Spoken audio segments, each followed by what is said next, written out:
In this lesson, we will be setting up our project to use the Supabase database with Prisma as the ORM. So in Supabase, we're going to come over to our database section here. And actually, we need to go into settings at the bottom and then database settings. And we need to reset the database password. So if you were following along with what I was doing earlier when we set up Supabase, we ignored this database password because we weren't using the database at that time. If you've kept that password safe, then you don't need to reset this here, but I am going to reset my password. So we come here, we hit reset database password, and we can specify our own password, or we can get Supabase to generate a secure password for us. So I'll get Supabase to generate that for me. Then I'm going to copy that and just keep it somewhere safe. So for now, I'm just going to paste that into a new file there.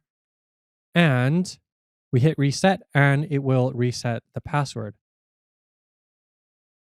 So we need to reset this password in order to allow Prisma to connect into our database. Now that we've got the password, let's take a little look at Prisma. So if you aren't familiar yet with what Prisma is, basically what it lets us do is write one schema that's used in both our client-side app and in our database. So if you're creating a database with SQL or anything like that that uses a schema, you have to define every single table and the different columns in that table, what their types are, the relationships between those columns, and all of that good stuff. But then in our app, we've also defined TypeScript types so that we have that data when we're developing our JavaScript app. Now, this can become a bit of a pain because we actually have two schemas here. We've got this TypeScript schema for our application, and then the schema in our database. And what Prisma does is instead we define one single Prisma schema, and from that, Prisma generates all of the TypeScript types that we can use in our application, as well as the database schema. So this ensures that everything is kept up to date, everything is all synced together, and that we are able to develop without any issues. And Prisma also handles things like migrations, seeding the database with dummy data or default data that your application needs in order to function. And so we're going to see that later on in the next couple of lessons as we go through setting up Prisma. So now we're going to set up our VS Code environment to make it a little bit easier to develop with Prisma. One of the first things is to install the Prisma extension. So this adds all sorts of syntax highlighting. It adds linting. It does code completion, formatting, very intelligently does formatting, which is very nice. It will autocomplete things to make sure that you're not missing different parts and that your syntax is correct. And so this is actually a very helpful extension. So install that. We're also going to update our workspace settings so that we can use the Prisma formatter that's built in so that we can get all of this formatting. So if we come down here to the formatter section, it tells us how to update this in our VS Code settings. But one interesting thing that we can do is instead of saving this to our user settings, we can save this to the workspace settings so that these settings live in our project. And this is really cool because it lets us work with other people more easily, especially if we are doing formatting like this. We don't want one person to format the code in one way and then have it be reformatted in a completely different way when we use it. So by putting these settings into the workspace instead, they live with the project, and so the formatting will be consistent. assuming, of course, that everyone is using VS Code. If you do Command, comma, this will open up our settings. And instead of doing the user, we'll just head over to the workspace. And I'm going to search for format.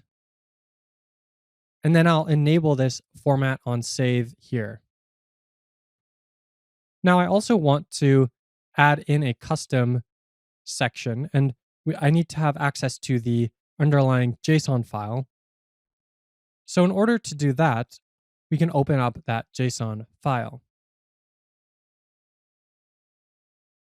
So now that we've edited this option here, you'll see that VS Code added this VS Code folder.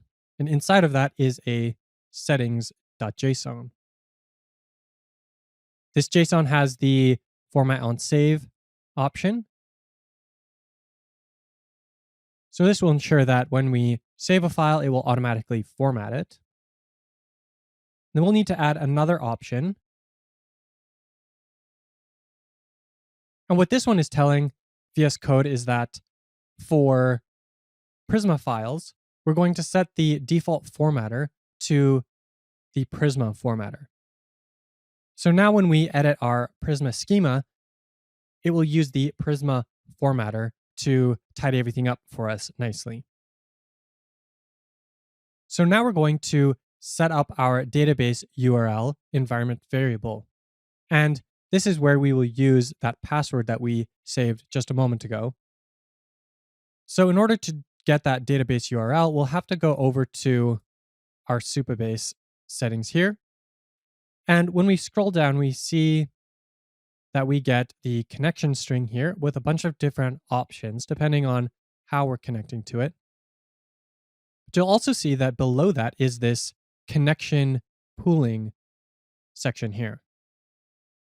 And what connection pooling does is instead of creating a new database connection for every single request that comes in, it will instead create one request or one connection and then reuse that connection over and over and over again. And as your application scales up, you can add more and more connections to that pool. And so this reduces the load on your database and generally improves the speed and performance of your application. Now, for our purposes, we don't really need this, except that we're deploying to Netlify. And Netlify uses Lambda functions, which are serverless. And so with serverless functions, they are spun up and spun down for every single request, which by default would create a new database connection for every single request that comes in, which is not what we want. So we need to use this connection pooling setting in order to force Netlify to reuse that same database connection over and over again. So we'll come down here and we'll copy this string and we'll paste that underneath in here. And right where it says your password, we're going to copy this password into that. But then we also need to append this query string at the end. So this query string tells Supabase that we're going to use PG Bouncer for the connection pooling. And we're going to limit it to a connection of 1. There is more information on how to use Prisma with Supabase. So they have written docs specifically for this. And so if you want to do a little bit more reading on how this works and how we've set this up here, you can go to that. We'll include the link in the description of this lesson. So now we have this URL. We need to add this to our environment. But the key thing here to remember is that we only need this for Netlify when we've deployed.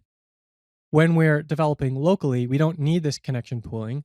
And in fact, when we try and do migrations and get Prisma to update and work with our database, it actually breaks that functionality. So we want connection pooling, when we're deployed on Netlify, but we don't want connection pooling when developing locally. So to do this, we'll go over to Netlify. And now that we're in Netlify, let's go to our site settings and we'll come down to the environment variables section. So what we want to do is, let me first delete this out. So we have our Supabase key and Supabase URL that we have added in previously. But what we can do is add from the UI here instead of the command line interface. We need to give this the name database URL so that Prisma can pick it up properly. And what Netlify lets us do is specify what values are used in what scopes. So if we're developing locally, we can have one value for that environment variable. And then once we've deployed, you can have a different value. So that's exactly what we're going to do here. For production, we're going to paste in this value here that includes our password and the connection pooling string. But then for local development, we need to come over to our database settings here, and we'll just grab this URI here without the connection pooling. We'll need to make sure to copy our password into this one as well. So it is a slightly different URL if you look at it. We're using a different port for the connection pooling versus no connection pooling. And so we want to make sure that we're using the correct one in the correct spot. So we'll paste that into the local development here.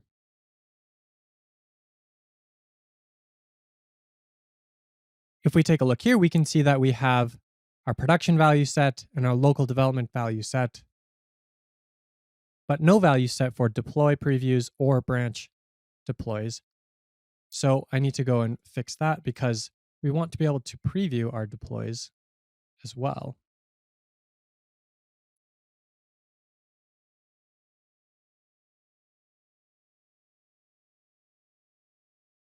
There we go. Now it shows that we have a value in all 4 of these places.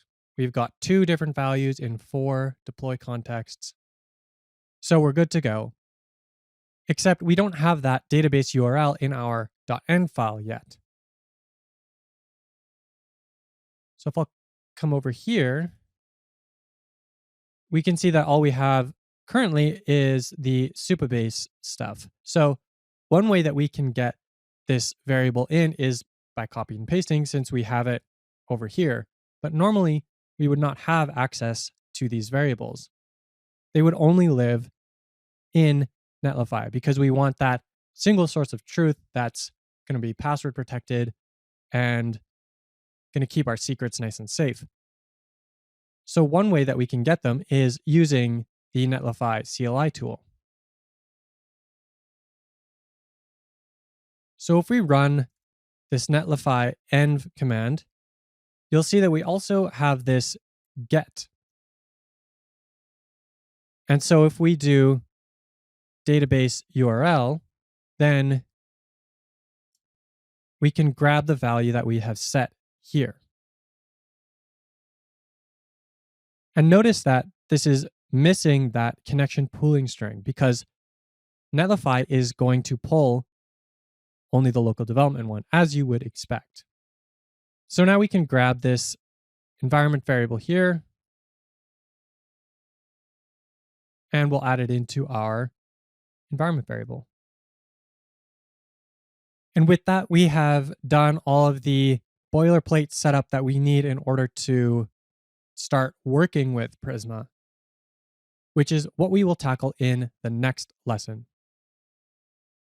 In this lesson, we're going to create the Prisma schema and then use that schema to then generate the database schema and our TypeScript types. So we'll first start by creating a Prisma folder for ourselves here. And we'll put everything in this Prisma folder related to Prisma. So the first thing that we need to create is this schema file. We need to call this schema.prisma.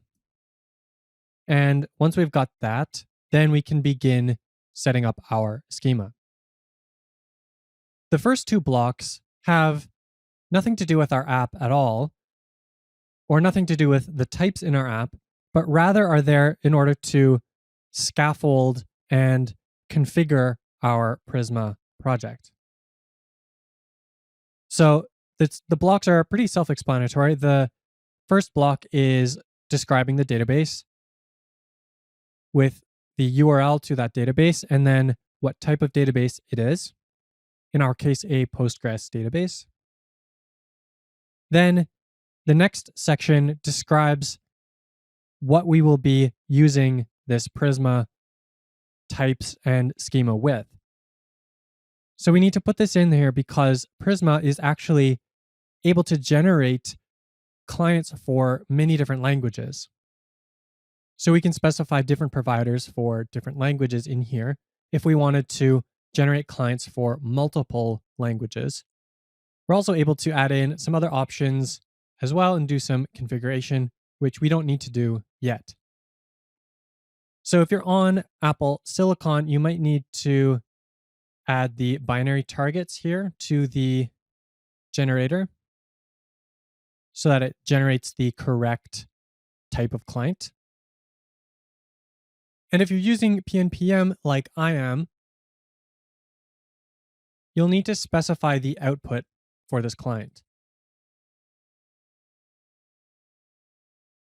The reason for this is that because we're doing PNPM with Nux 3, we have to include the shamefully hoist option with the installation. And so then the structure of the node modules folder is a little bit different than what Prisma is expecting. So this just gives it another hint so that it ends up in the right spot. So now that we have our basic setup done, we need to add in the different types. In Prisma, they're called models, and they map directly to database tables as well as the TypeScript types. So our first model is the course model. In it, we have the ID, the title, just as we have in here, in our course, we have a title. And so we're adding in this ID so that we can reference this course uniquely. We'll also add in the created at and updated at field. These are really useful because we can easily see when this object was created in the database and the last time it was updated. You'll also notice that we've got some of these attributes here. And so these map to special meta info about the object that our database will use, and Prisma will also use in our TypeScript client. So ID specifies that this field here will be used as the ID property. And this here specifies that by default, we are just going to auto increment this. So we'll start with 1, and then for every course that we add, it'll auto increment it. If you are familiar with SQL or SQL, then these will look familiar to you. So created at, by default, it will use the current time, and then we'll use this special updated at attribute for updated at.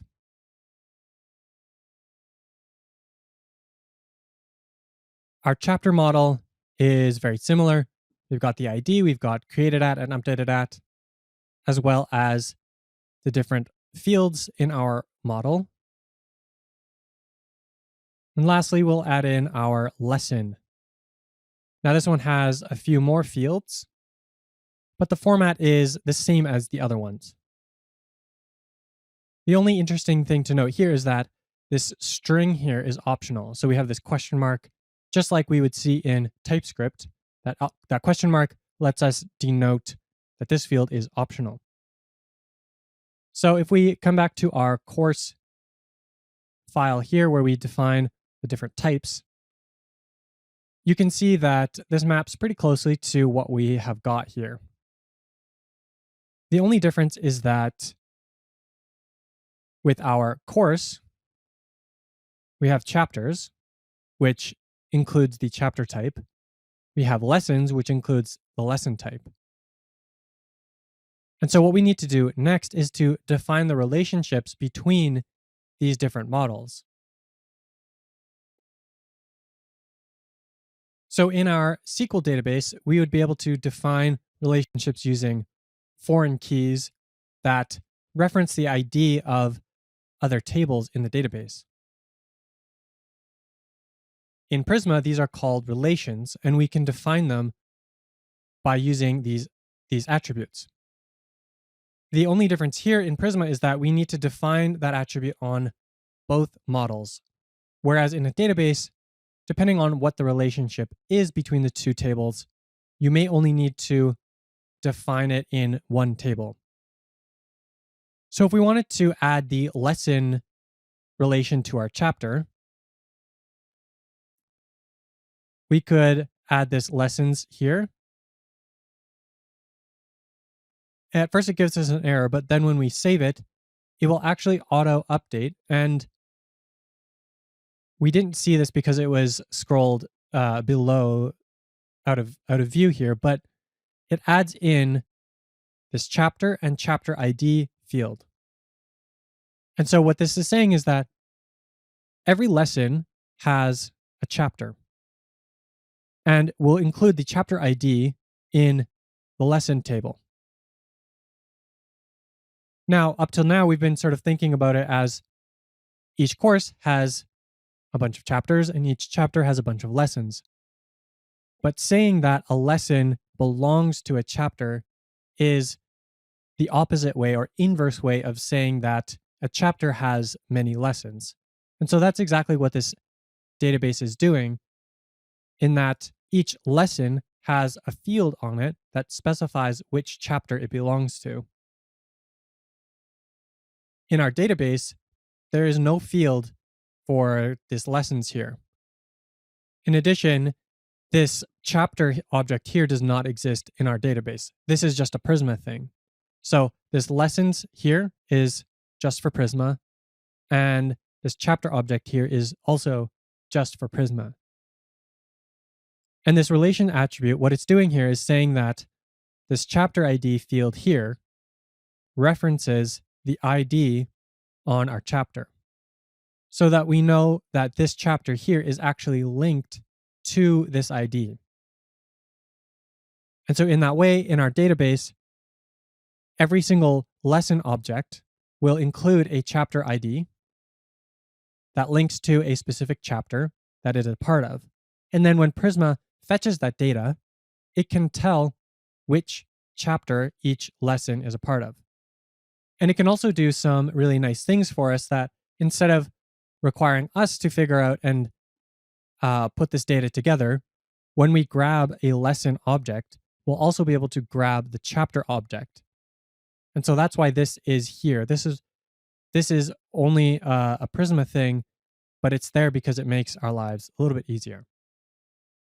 So although it auto-completed it for us, it's actually a little incorrect because these relations are not optional. So we'll remove those question marks, and now that's correct.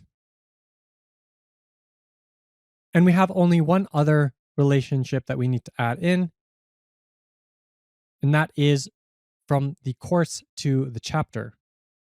So each chapter contains a bunch of lessons, and each course contains a bunch of chapters. And again, when we save, it auto formats this and adds in this relation here, but it is not optional, so we'll just clean that up. And now our schema is complete. If you want to learn more about schema in Prisma, I highly encourage you to go to their docs. They have a very in-depth and well-written documentation that explains a lot of what's going on and how it relates to TypeScript as well as the underlying database schema. It's also useful to read up on SQL and database schemas in general if you want a deeper understanding here. But since this course is about Nux, we won't go into that any more than this lesson. So in our next lesson, we'll be taking this model and initializing our database and then seeding it with the course data that we need in order to use our application. In this lesson, we will be finishing up our setup of the database with Prisma. So we're going to be doing two things. The first is initializing Prisma and our database. And then the second is adding in our seed. And so this seed data will be the course data so that we can actually use our application and we don't have this empty database that's completely useless. So first we're going to install Prisma. Do that with pnpm add-g Prisma, which will install the CLI tool. We'll also want to install the Prisma client itself.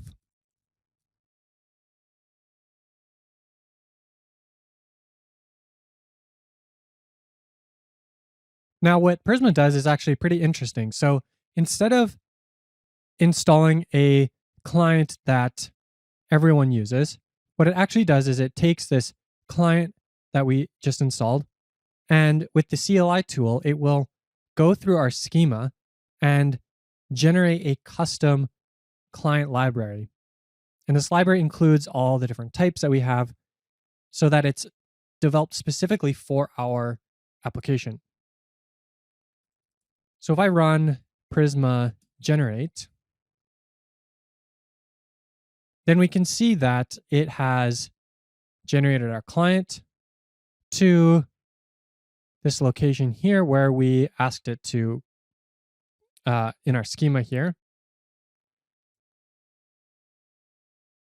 So it's in node modules and then a .prisma folder. So it means you have to scroll all the way to the top here. There we go.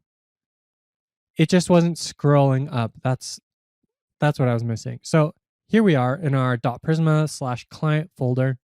And so it generated this file for us. And so this isn't actually important for us to understand or to see, but it is interesting to know that when we come in here, it's going to generate this for us, and it's all custom based on our application. So you can see that we've got this chapter with all the different fields from our chapter model, as well as our course model and our lesson model here. Ooh, okay. Yeah, the lesson model here. So it custom generates this for us. And so that's an interesting way of getting around this problem of creating types from our schema. So by doing this, we have access to all of these types. But what this also means is that every time we change this schema, we need to rerun that Prisma generate so we can generate a new client for us to use. Okay, so now we have our Supabase database set up. We've got our Prisma schema set up. We have our Prisma client generated. But if we come over to our Supabase project and we open up this table editor on the side here, you'll see that there are no tables available in this schema. So we haven't actually done anything with our database yet. In order to do that, we run this command, Prisma migrate. And there's a few different commands off of this migrate command. We can use a reset command, we can use a dev command, and a deploy command. So reset will reset your entire database. And this is useful in development if something got messed up with your database or you just want a fresh, clean start. So that's pretty self-explanatory. Then dev is what we want to use in development, and deploy is for when we've deployed our application. So we would run deploy on a continuous integration server that where all it's going to do is update the database. What the dev command does is actually a bunch of extra stuff to make sure that our database is going to work properly. So it does things like making sure that the migrations are going to be consistent, that we haven't done anything weird with our Prisma schema that's going to break anything. And it does this with some fancy stuff. It creates a temporary database in the background and runs some things against it. But really, the important part here is that it generates the migration and then runs it, whereas the deploy command only runs the migration. So if I run this command, we'll see it generate that migration. So we have to enter a new name for this. We'll just put init because it's the first one.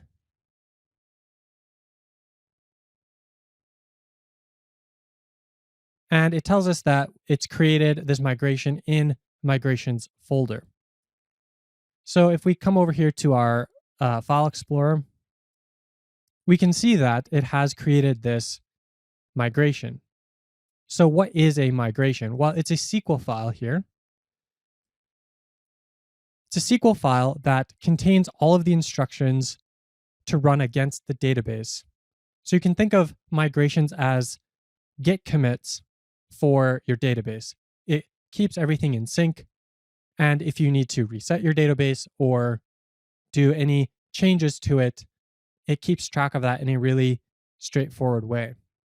So Prisma generates all of this SQL for us, but you can see that it's creating the chapter table, creating the lesson table, and doing all these different things like linking the lesson to the chapter and all of that kind of stuff here. And so this is important because the migrate dev command will create this migration. And then once you know that this migration works and is correct and isn't going to break anything, then on your continuous integration server, the migrate deploy command will simply run this migration against your production database. Okay, so we've run that. And so if we come over to Supabase now and we refresh, we should see our tables in here. Yes, so we've got all the different tables and they have all the different columns here that we were expecting. And Prisma created a fourth table for us. And basically what this table does is it keeps track of which migrations that this database has performed already. So this is useful because you might have different databases in development, in staging, in a testing environment, and in production. And you want to be able to know which migrations have been run and which haven't yet. And so this is also useful for resetting. You can do things like rolling back a migration and then reapplying that migration. If something kind of went janky, then this table keeps track of all of that for you. So you don't have to worry about it. And Prisma will handle all of those details. Okay, so now we have our database and it's set up, but it's completely empty.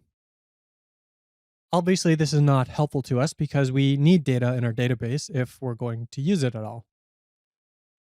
And in our case, we need all of that course data in the database.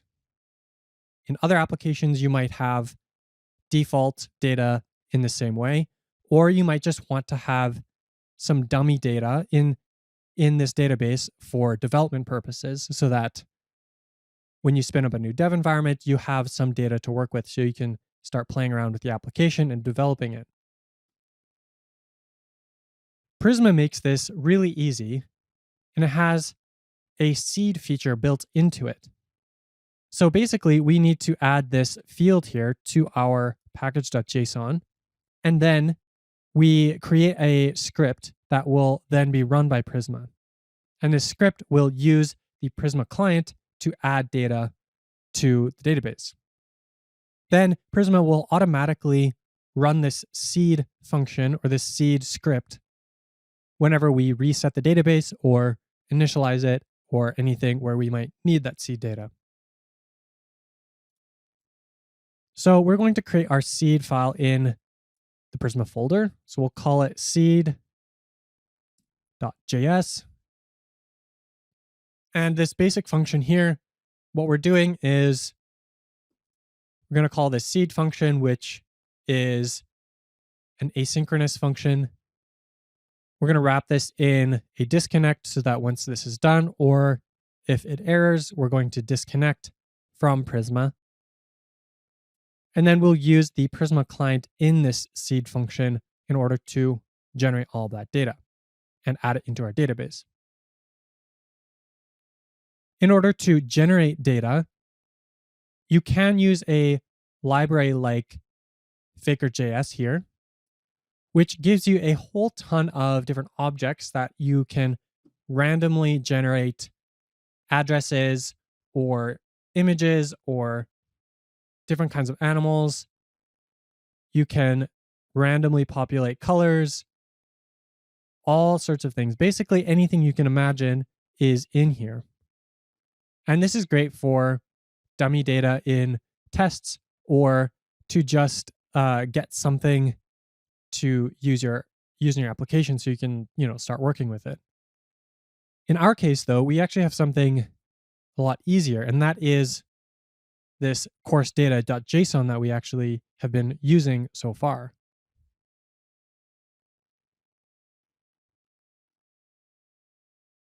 So we could, as described in the docs here in the Prisma docs for seeding a database, we could go through each individual object type, course, chapter, lessons, and then generate each of them individually. But we can also just pass in a JSON blob, and Prisma will automatically create those nested objects for us. So this is copied straight from the course data.json, but I've had to actually add in a little bit of some changes here. So when we get to the chapters here, instead of putting in this array directly, we have to nest it inside of this create so that Prisma knows to create all of these objects as well. And then when we get down to the lessons, a similar thing, we need to create each of these individual lessons. And we're actually not using this course value, so we can just get rid of that. And so now we have our seed script. If we wanted to, we could get fancier with this and we could combine this with Faker. We could create dummy data for our text, video IDs, URLs, all that kind of stuff. But we already have this dummy data, so we'll use this. The next step is to go into our package.json file. And we need to add a new Prisma field here. And this is what Prisma will look for when creating the seed data. And it will run this command to generate that data. Okay, so now all that we need to do is run that seed file. And if we do Prisma migrate reset, it'll completely reset and then reapply all the migrations to our database. So in this case, it resets it, completely blows away everything we already have, which is nothing. And then we'll seed the database once it's gone through all of the migrations. So we'll say, yes, we want to lose all our data. And it has been successful. Now, if we refresh, we should see all of that data in the database. Okay, so if we look at our chapter table, we can see that we've got all 3 chapters here. We can see that we have this foreign key that links to the course ID because they're all part of the same course, so they're all going to be 1. We can actually click on this and it will take us to the course, which is TypeScript with Vue. So if we look at this course table, we can see that we only have one entry in here because we only have one course, but we can add more if we needed to. And we could expand this application to have multiple courses. Similarly, we have all of our lessons in here. The IDs are unique, numbered 1 to 11. We've got the titles and the slugs. We've got the number. So this is the number within that chapter. And then if we come over here to the chapter ID, we can see that they're linked to the different chapters that they're a part of, chapter 1, chapter 2, and chapter 3. So now we have our data, and in the next lessons, we'll be able to rewrite our endpoints so that instead of fetching the data from a local JSON file, we'll actually be fetching the data from this database. In this lesson, we're going to take a look at how we can get data from Prisma. So we've got our database set up and we have data in the database now. So the next step is to actually query that database and get data back from it. So we're going to refactor our lesson endpoint. And so we'll open that up here.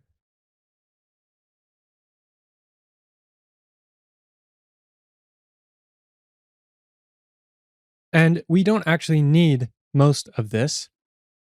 So we'll get rid of all of that. And I'm going to copy in this code here.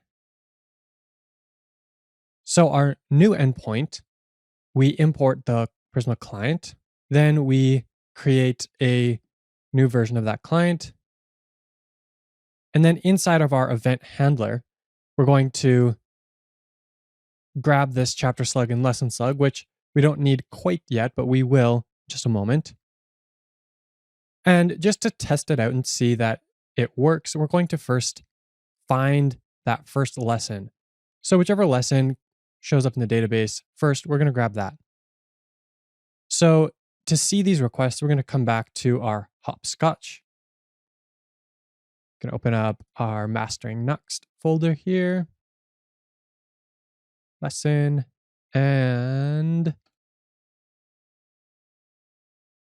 come in here and we'll hit send. And our result over here is indeed the first lesson.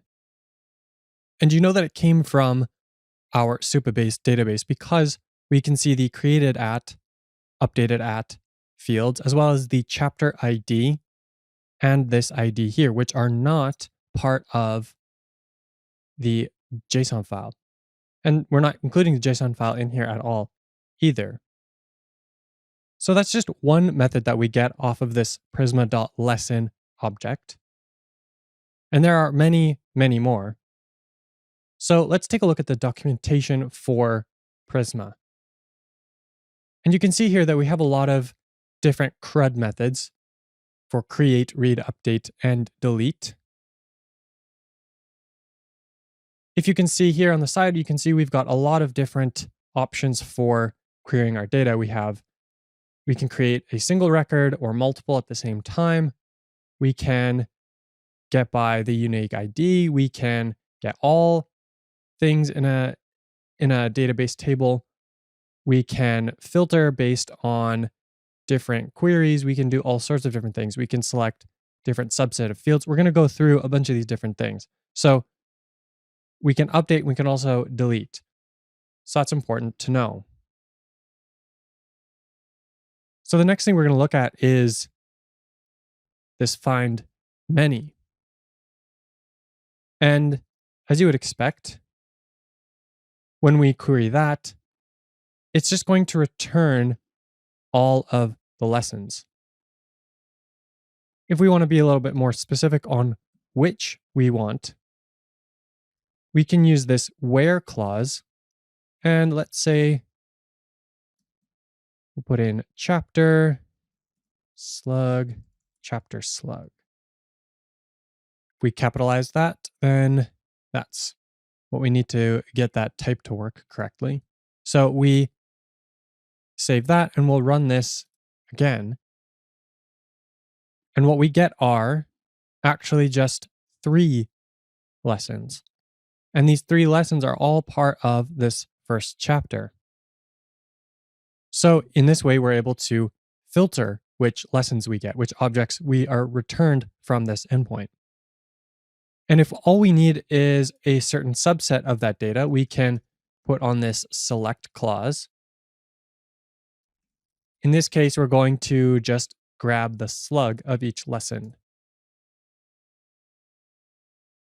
And there we get back a much, much simpler array of data. If we want to have Prisma not just find the lesson, but also include the chapter object, we can include it in the request. So we can include these nested objects.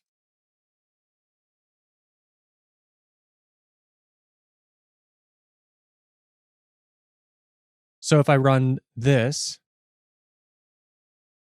you can see that for each lesson in the first chapter, it also includes the chapter object nested inside of that.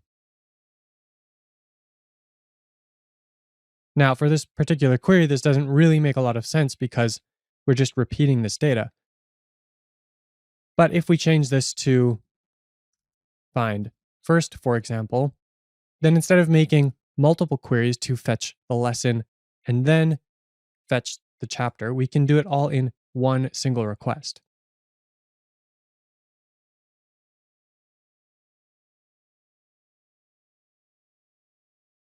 And our queries here can actually become very complex because we can nest these different clauses within each other.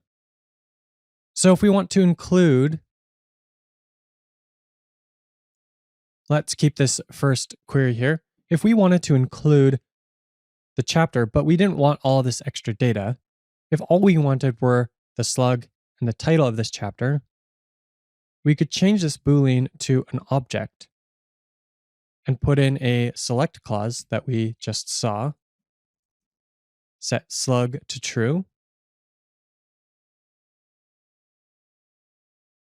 and set title to true. Now, when we come over and query this, we'll see that this is a much simpler object in here. So this is just a pretty quick overview of the different kinds of things that Prisma lets us do. It's a pretty simple, straightforward interface on the surface, but it does give you a lot of power and expressivity to sort of change how you want to get your data. So you can nest things, you can do all sorts of stuff here. So it makes it really powerful. And I highly encourage you to check out these docs and see all of the different things that you can do with the Prisma client. In the next lesson, we will be refactoring this lesson endpoint further and finishing it up so that we can return the correct lesson from this endpoint. In this lesson, we're going to finish refactoring this lesson endpoint to fetch the correct lesson from our database. So we've mostly got what we need here for this endpoint, but we don't want to find the first one. We don't want to only look at the chapter slug, and we do not need to include this whole chapter in here. So we're going to get rid of that part. And we're actually going to introduce another field here in the where clause, and that's going to be the slug. So now what this method is doing is finding the first that matches these 2 parameters. The slug of the lesson must match lesson slug, and the slug of the chapter must match chapter slug. If we come over to Hopscotch and run this again, we can see that, in fact, we do get the correct lesson here. But before we had error handling in this endpoint. And so we want to add that back in to this endpoint now. So we'll add an await here. We'll put in an error handling block here to check if we've actually returned the correct lesson or a lesson at all. And then we'll finally return the lesson at the end of the method. So we'll double check that this endpoint is still working correctly. And then we'll go to our chapter not found, where we query for a chapter slug in lesson slug that do not exist. And we return a status code of 404. So that's perfect. But now that we've updated this endpoint, we also need to update the useLesson composable that fetches from this endpoint. We need to update it because this type here is no longer correct. We're getting this lesson back, but it's no longer the same lesson type. Instead, we need to import the lesson type from Prisma.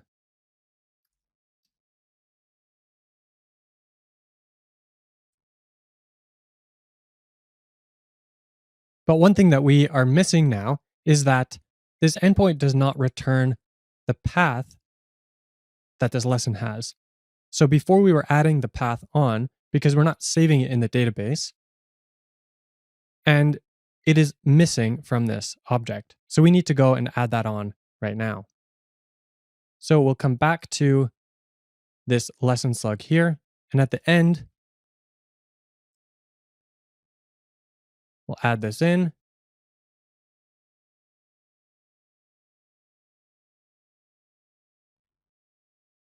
We'll copy over this path, which is not quite the same, but almost the same. And now we're returning the lesson with the path.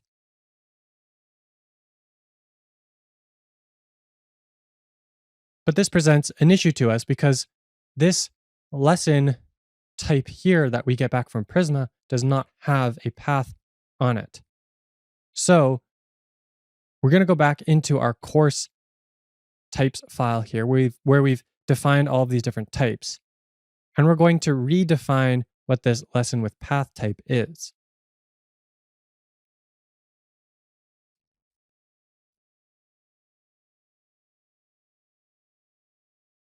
And to redefine it, we're simply going to import the lesson from Prisma and use that as the base instead. Now, if we go back to our useLesson composable, then we'll actually change it back to what we had before. So we've gone a little bit in a roundabout way here, but we now have the correct types because this lesson with path has the correct lesson type from Prisma, which will stay in sync with our Prisma schema and our database schema. And then we add that additional path field on top of it. So if we come back to our app, we'll give it a refresh to make sure that we're using the latest code. And sure enough, everything works as it should.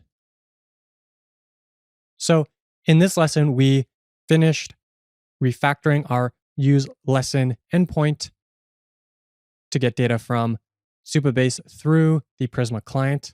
And in the next lesson, we'll do the same for the course meta endpoint. In this lesson, we're going to now update our course meta endpoint to use Prisma. So we're here in our meta endpoint, and you may at first notice that we have some type errors here. And these type errors are because of this type here that we changed previously. So we updated our lesson with path to actually be based on the Prisma client type, the one that Prisma generates for us. Now, in turn, we use this lesson with path and the lesson in the chapter object, which we then use in the other types that we've got going on here. So if we come back to our endpoint here, we can see that this is messed up because we have sort of started to switch over to Prisma, but we're not fully there yet. So now that we've gotten that out of the way, we actually just need to get rid of everything here because we're going to start from scratch. We don't need any of this. The first thing that we do is import Prisma and create the Prisma client. Then the next thing that we need to do is define our event handler.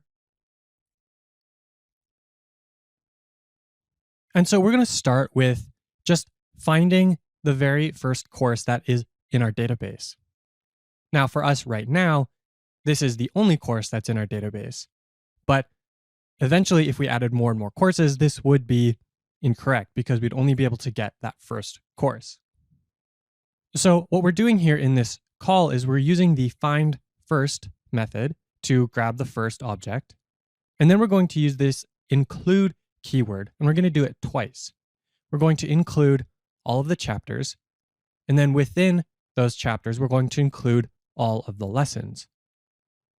And so what this include does is it's sort of like a default select, where we're going to select all of the fields, all of the properties within a particular object. So if we come over to our hopscotch, we make sure that we're in our mastering next folder, and then we'll select this get metadata test endpoint that we've got. We can see that when we query this endpoint, we actually get every single thing that's in our database because we're grabbing the course, everything within all of the chapters within that course, and then all of the lessons within those chapters. So we're getting literally everything in our database. So this is not what we want. We want just the outline, just that basic metadata so that we're not giving away course data unnecessarily to people who haven't paid for the course, and we're not giving extra weight, extra data in our request that would make it slower and increase the latency of that request. So in order to select only the fields that we want, we need to use this select keyword. But because the include keyword here is like a default select, we can't combine them together. So our new call becomes this instead. We're going to find the first course, then we're going to select the title and the chapters. Inside of the chapters, we're going to select the title, the slug, the number, and the lessons. And then within the lessons, we're going to select the title, the slug, and the number. So here we're only selecting the outline data that we actually need.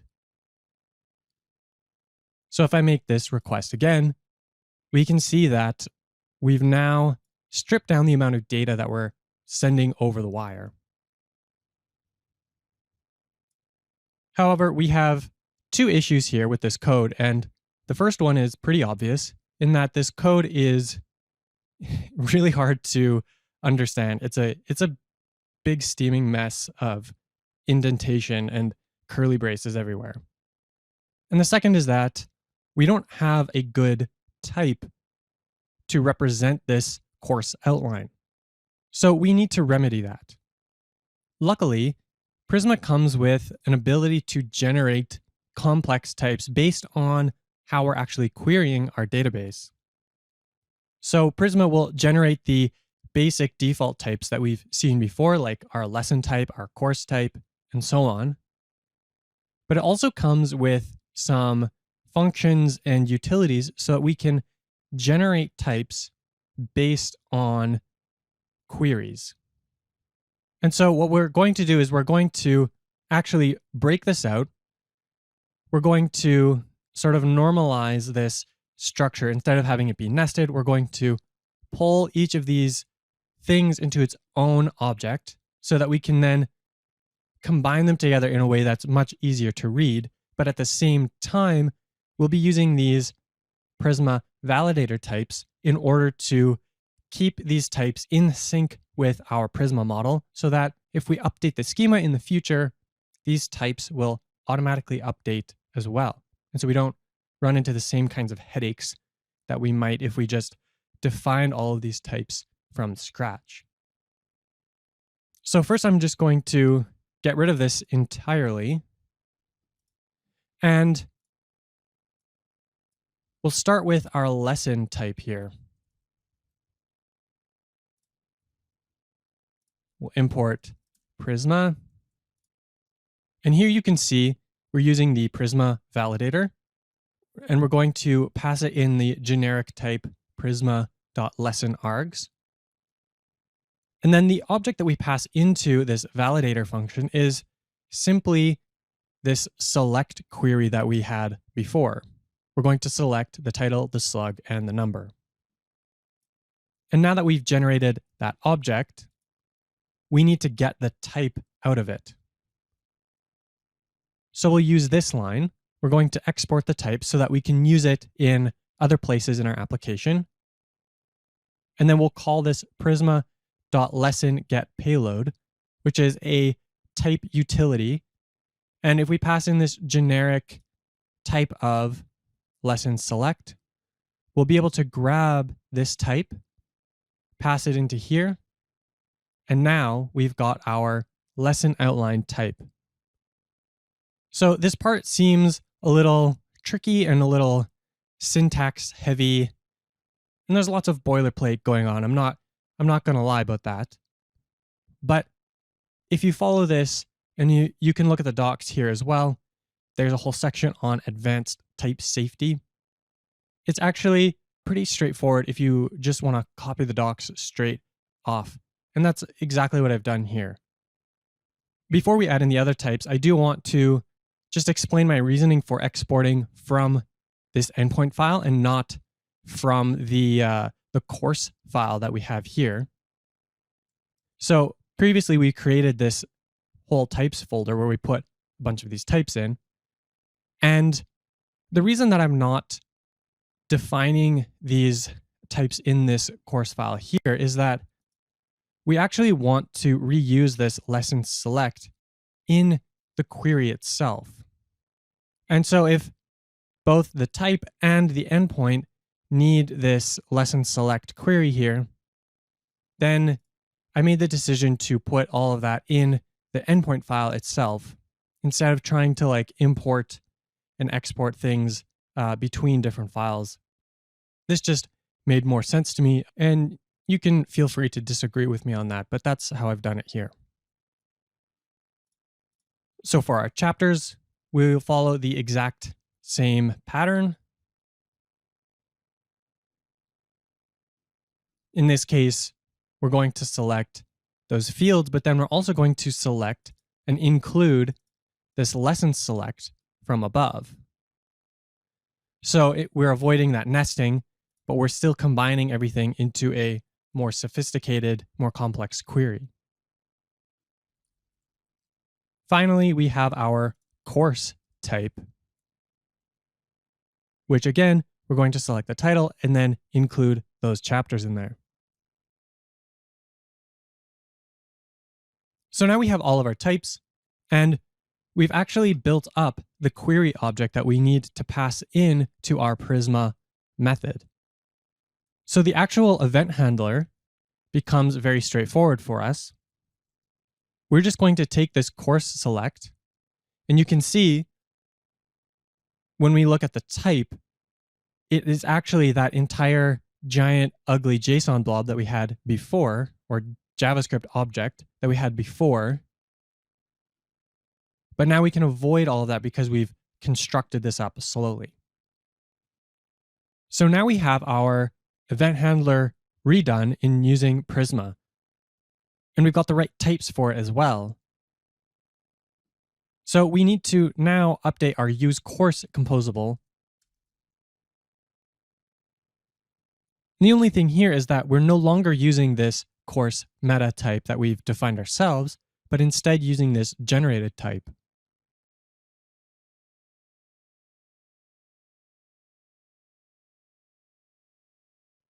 So we'll import that from our server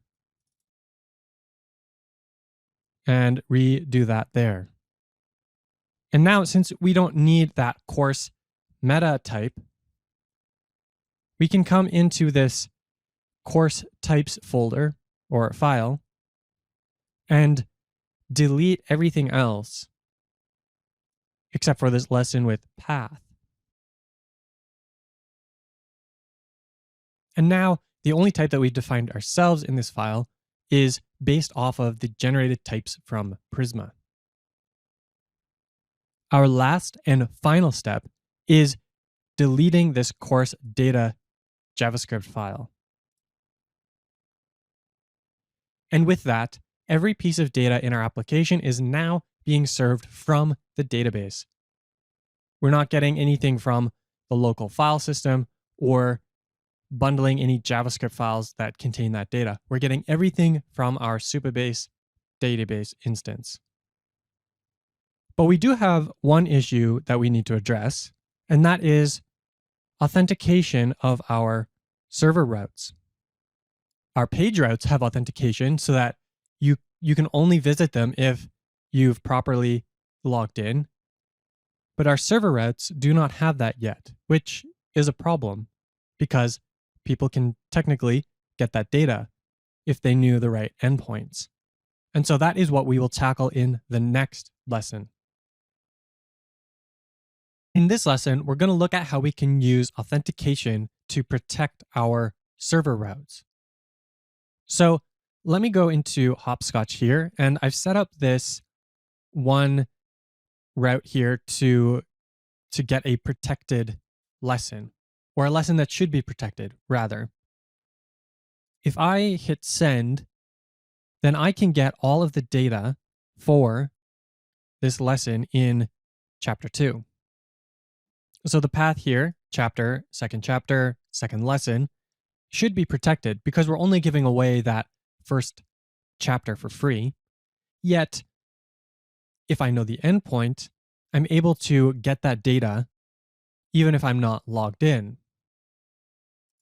And this is because although we have our authentication on the front end, like so, if I try and go into chapter 2, it forces me to log in. But that authentication only exists when rendering pages on the front end. And if we directly go to our back end, to our server routes, that data is not protected. So we're going to fix that. To do that, we will use server middleware. Now, this is different than route middleware because route middleware, we can define which routes it's run on, where server middleware is run on every single server request. Now, at first, this may sound like a big drawback because we cannot define per route what server routes the middleware is being run on. But if you are familiar with Express or other backend server frameworks, this works in very much the same way. We can define middleware and they're run on every single request. So what would we use server middleware for? So there are broadly two main reasons. The first is to inspect the request object.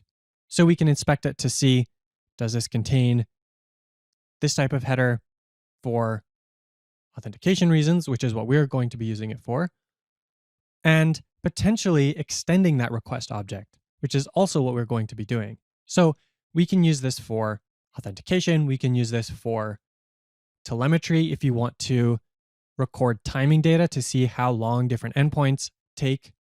You can add that information in using this middleware.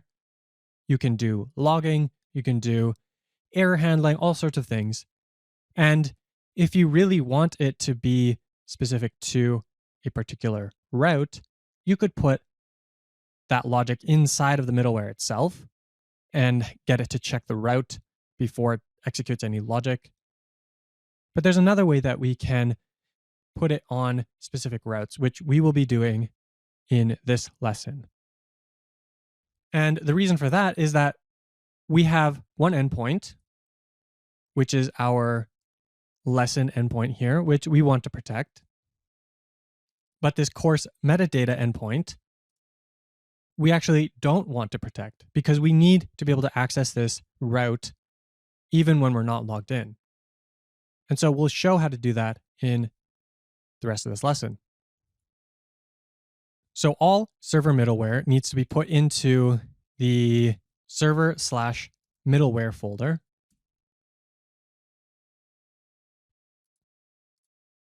And then we'll create a user middleware. And Nuxt will automatically find these middleware and register them and then execute them all. Now we'll create a pretty simple middleware for ourselves here. And so what this middleware does is we're going to import from the server module in Supabase. And this little hash here just tells Nuxt that we're trying to import from a specific package, and we're not going to rely on the auto imports. So we're going to get this server Supabase user composable, which does exactly what it sounds like it'll do. It will grab us the Supabase user, but it's designed to be used on the server. So this is the equivalent of the Supabase user composable that we use on the front end. Because of SSR things and different contexts and different data being available on the front end versus the back end, this is split into two different functions. So we've got Supabase user, which is for the front end, and then this server specific one. And so all we're going to do here is every time we make a request, we're going to look for the Supabase user based on the request that's passed in. And then we're going to log out that user. So I'll just restart this to make sure that it picked up the middleware, because sometimes it doesn't always.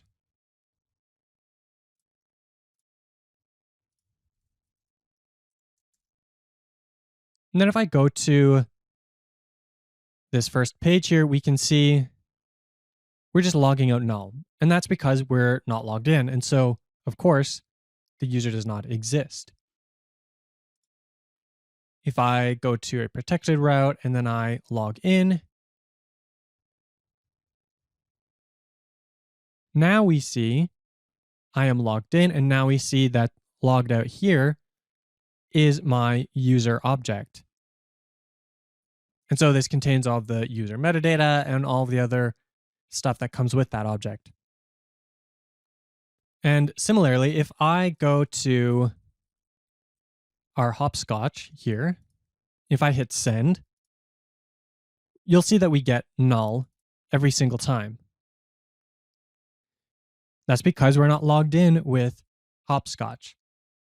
So how can we test this? Well, we would test this by using cookies, because Supabase uses cookies to determine or to keep our session alive, our user session.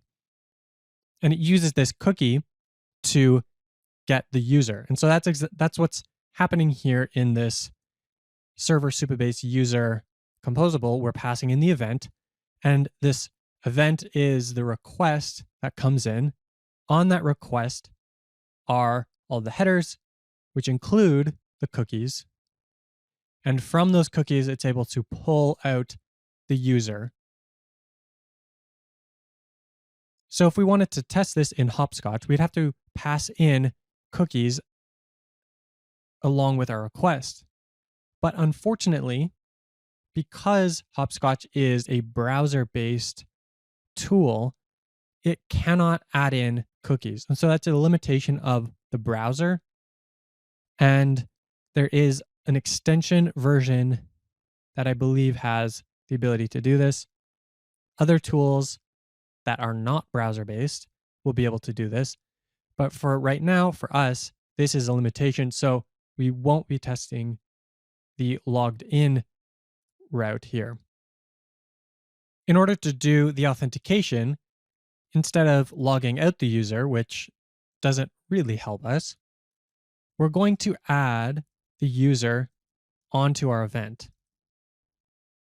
And now for every request that comes in, we should be able to inspect that user in our routes and see if this user exists or not.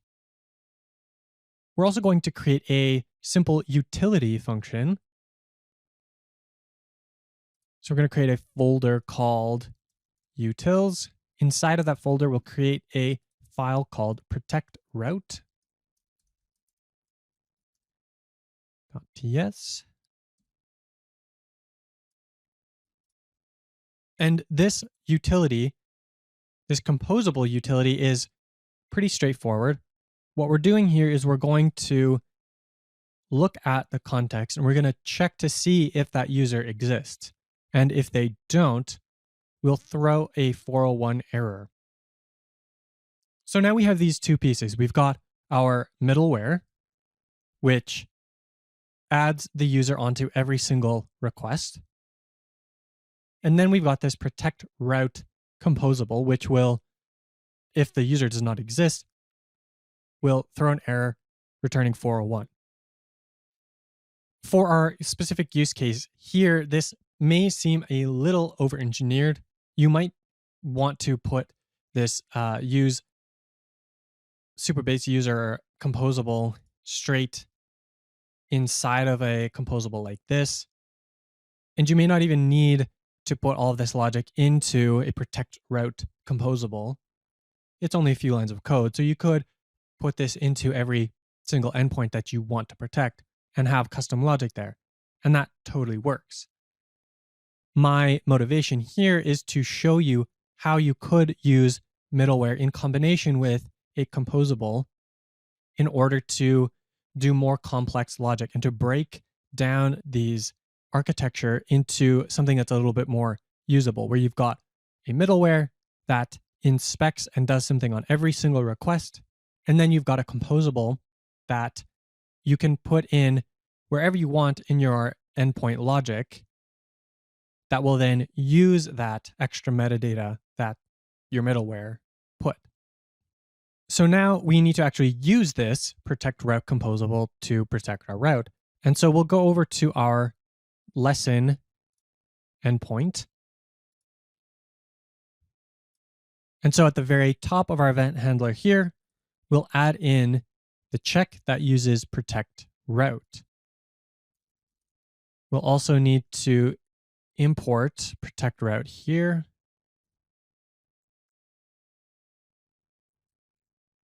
And now if we're not on the first chapter, we will run protect route. And this is all that we need now to make sure that the only way you can get to this route is if you are logged in. To show that this is indeed the case, if we run this again, we'll see that we get a 401 returned. This is all because of this chapter here, or this protect route here. But if we go over to get first lesson and we hit send, because it's not protecting the route on the first chapter, we get our data back as we would expect. So we're almost done here with using auth to protect our server routes, but there's one issue with server-side rendering that we have to address. If I click around on the client side here, because the app is already loaded into the browser, things work as they should. But if I refresh the page, which will force it to go back to the server and render it on the server, we get this error that we could not fetch data. And the reason for that is that we need to make sure that we're passing the user session through cookies back and forth properly. By default, the SSR context does not have access to this cookie. So we need to fix that, and that's a pretty simple fix. We go to our use fetch with cache. And then over here, we're going to add in some headers, and the headers will be the cookie. Use request headers.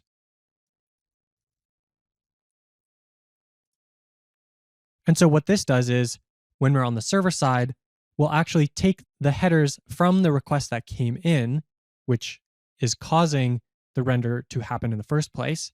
We'll grab the cookie from that and then pass that along when we're doing our isometric fetch.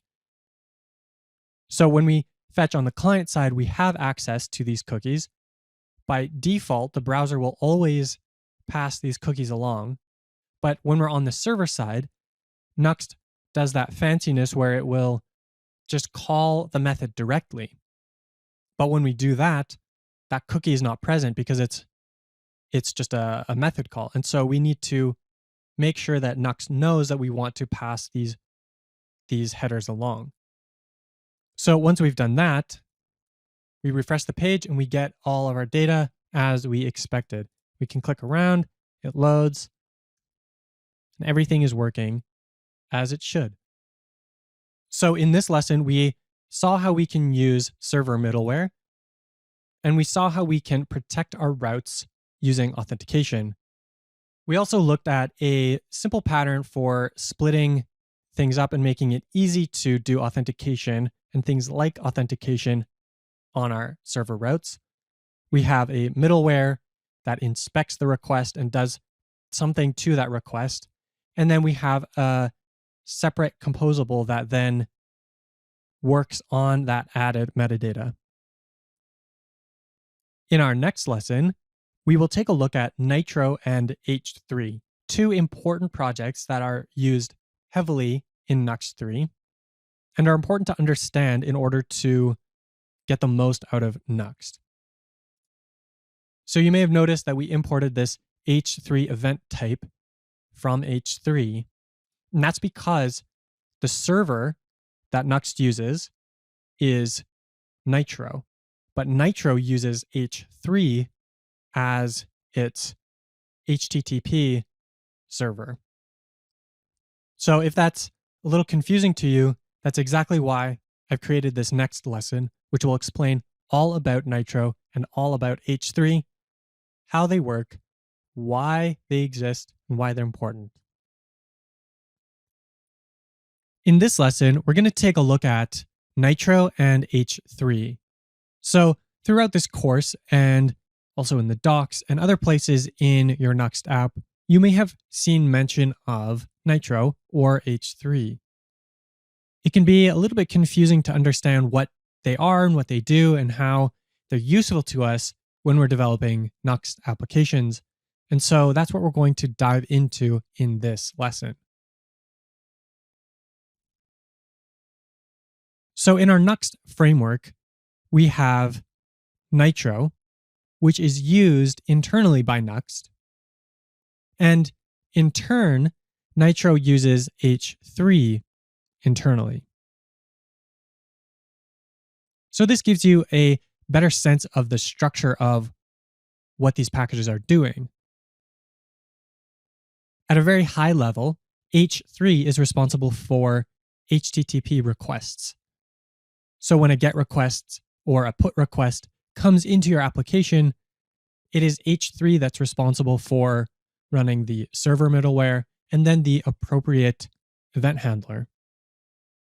Nitro uses H3 internally and layers on a ton of extra functionality, such as file-based routing and bundling and code splitting and all of that goodness. Then in turn, Nuxt uses Nitro to provide the backend for our applications. So we're going to start with H3. So as I said, it's a minimal HTTP framework. And if we come over to our project, we can actually see it being used. So if we come to this lesson slug endpoint,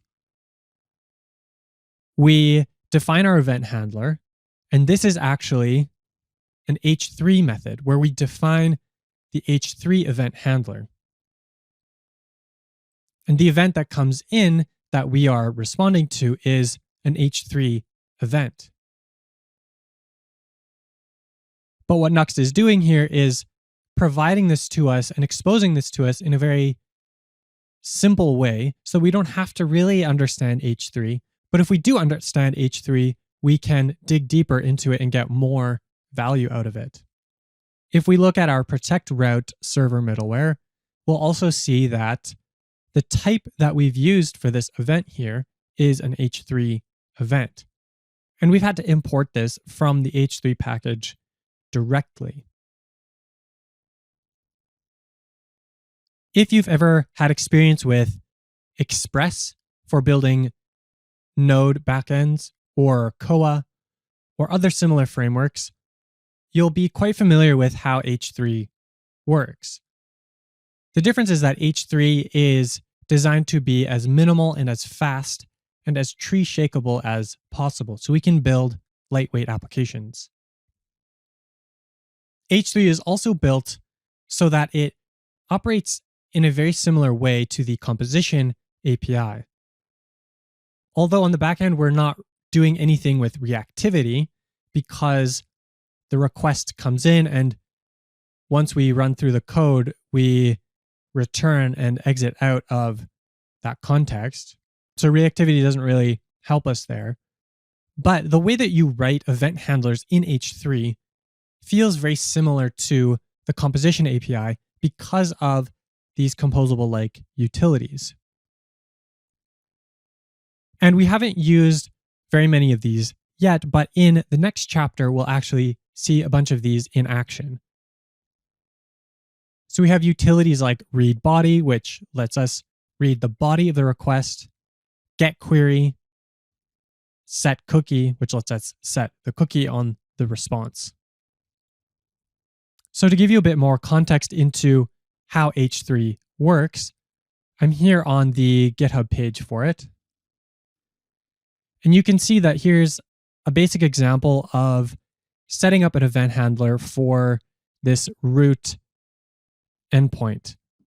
So this API will only return hello world. And so that's all that it really does. You can also see that we are able to create our own routers and do more complex routing.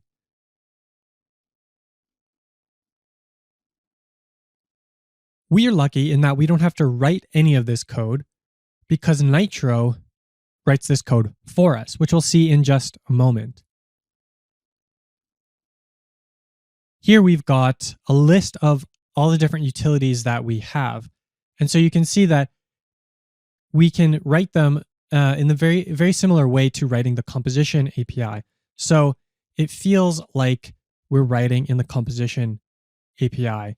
And so we're not having to switch between very different ways of writing code when we're going from the front end to the back end.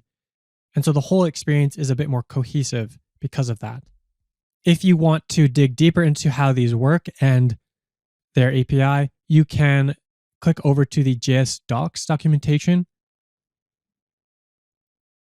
I often find that I can't find this again, but to get back here, what you need to do is just go to the H3 GitHub repo, scroll down to the utilities section, and then there's this link here. And here we get the entire signature of the different types that it's expecting and a little bit more detail on how to use them. And of course, if you want to dig even further,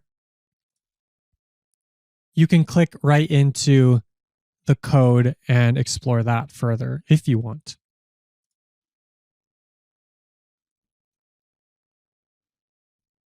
So H3 provides us with the HTTP framework. We can listen to requests and then respond to them. We can run middleware on those requests, but that's not nearly enough for us to build the back end of our application. We need to be able to handle SSR, pre-rendering. We need to be able to handle caching. We need to be able to bundle our code so that we can deploy it. And there's many other things that we need to do in order to build a full application. And that's where Nitro comes in. It's a universal JavaScript server that uses H3 to handle HTTP requests. The universal comes because it is able to be run in any environment, whether it's a deployment site like Netlify or Vercel, or on edge workers. And it can also work with any front-end framework. It's not tied specifically to Vue. So Nitro gives us the ability to do SSR, to do static generation. It also builds on top of H3 to give us file-based routing. It will look at our file system and translate that into the routes that H3 then uses. It will auto-configure itself for many different hosting providers so that it will be optimally run when you deploy it. And it's also responsible for building the application. But one cool thing that Nitro does is that it doesn't require any extra code. There's no npm install here.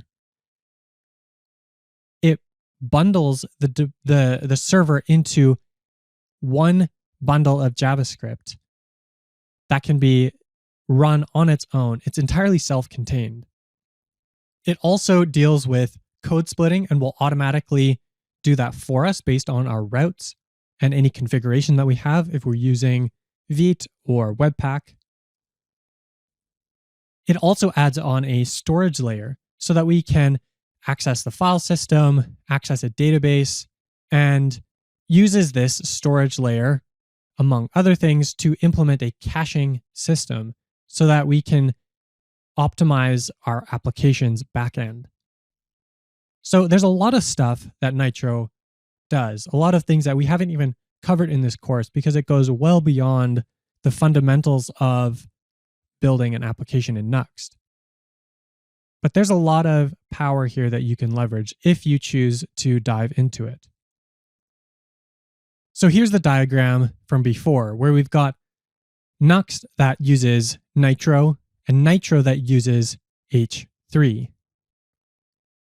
H3 is only there to handle the HTTP requests that come in, and then it runs the appropriate event handler to respond to those HTTP requests. Nitro builds on top of H3 and adds on all of the extra functionality that is required to build a backend.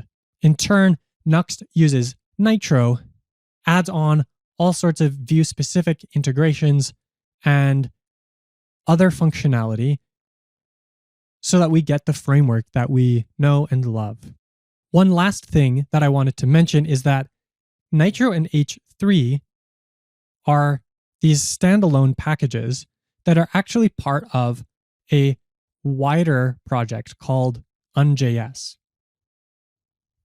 So what the team at Nuxt Labs have done is, instead of building Nuxt 3 as this big monolithic project, they've broken it down into many, many different smaller packages that can be reused elsewhere in other projects. So we've seen that with H3 and with Nitro. You could build simpler applications using H3 if all you needed is a basic HTTP request framework. You could build your own version of Nuxt if you wanted to by taking Nitro and adding some extra functionality on top of it. But in general, UnJS is a collection of different packages like that are just for helping us to make JavaScript applications in general.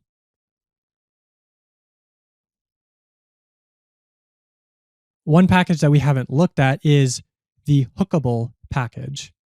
So in Vue, we've got lifecycle hooks that let us create these sort of plugins to extend how Vue works. Nuxt and Nitro also have a hook system so that we can create plugins that hook into the build process or when a page is rendered, and let us create plugins that extend that. That entire hook system is powered by this hookable package. So if you're building your own app, your own tooling, and you want to be able to write plugins for it to extend the behavior, this hookable package makes it very easy and simple to do that. The isometric fetch package that Nuxt is using is also an UnJS package. And if we go to their website, we can see in GitHub that there are a ton of different packages available. So we've seen H3 and Nitro, and we talked about the fetch package. But there's also Consola, which is a console logger. There's also IPX, which is a service for optimizing images. And if you look through here, we can see that there are tons and tons and tons of different packages that we can use. Now, not all of these will be relevant to you building a Nuxt 3 app, but I did think it was important to understand how these packages fit into the broader ecosystem. And perhaps one of these packages here is something that will help you with your application. In this lesson, we saw how Nuxt uses Nitro and H3 internally in order to power a large amount of its functionality. We saw how H3 is a simple HTTP request handler that is used by Nitro, and how Nitro adds on a bunch of extra functionality to create a universal JavaScript server that Nuxt can then use to create a wonderful Vue framework for us. In this chapter, we learned all about server routes in Nuxt. We started out by refactoring our app to move the data into an endpoint, and then from there we move that data all the way into a database. We saw how we can use Prisma to interact with our database in a way that gives us full type support. And then at the end, we took a look at how Nitro powers so much of this amazing Nuxt experience.